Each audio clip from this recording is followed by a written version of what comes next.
Hey everyone, Brad here from Heavy Diesel Softworks, and today I'm going to talk about recoil and bloom in Weapon Master VR. Now, you may not be familiar with the term bloom, but what it is spread per shot. So, every time you fire, it increases the spread of a weapon. This gun right here has a high base spread value, but no bloom. So every time it fires, it will not get worse. It's just going to be worse, whatever the base spread is. And you can see I have the base spread set really high, so it's very inaccurate. Now, spread is something you would use with the system if you're wanting a shotgun, because you're spawning multiple bullets and you want them to spread out. But with a single bullet, it can just represent the inaccuracy of the gun. Now, bloom, on the other hand, is spread plus shot, if you want to think about it that way. So every time you fire, it's going to increase the spread by a certain amount, and you get to set what that amount is. So, if we watch this gun, you notice how the gun gets more and more inaccurate the longer I fire. Well, with spread, after you release the trigger, there's a timer that goes off. If you don't fire or pull the trigger again while the timer is running, and you can set that how long the time is, it will reset. So I can show you like this. Inaccurate at the end there. Accurate again.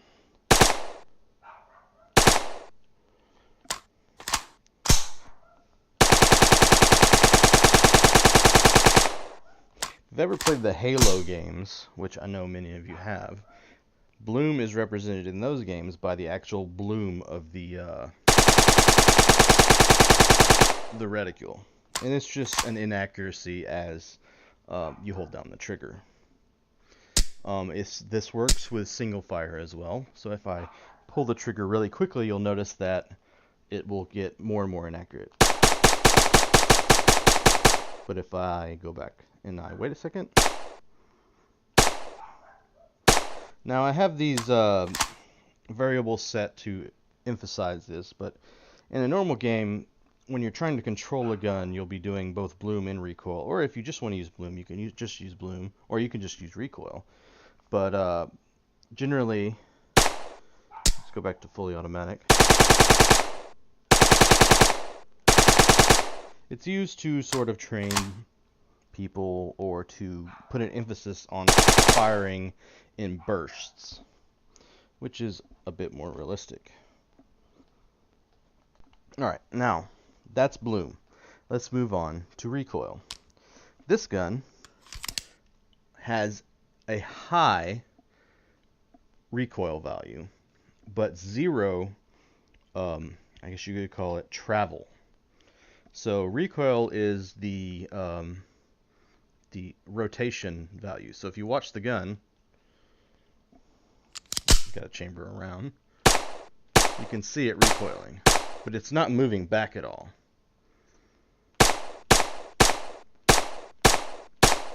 Now the gun recoils, and then there's an opposite force that causes it to come back to its normal state. And there's both horizontal and vertical recoil. For this particular gun, I have the horizontal recoil set pretty low. Now, for this gun, there is both high recoil and a travel distance where it's pushing backwards, as you can see. Oops.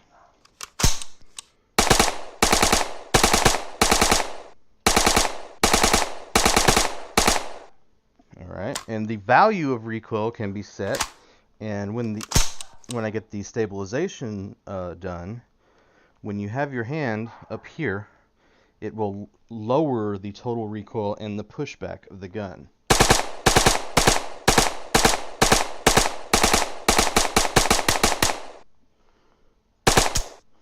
Now, recoil does not get worse with every shot, but it does add on to each other. Now that may not make sense at first, but what I'm saying is the amount of recoil the gun does every shot doesn't change, but it's additive, so you'll see it go up like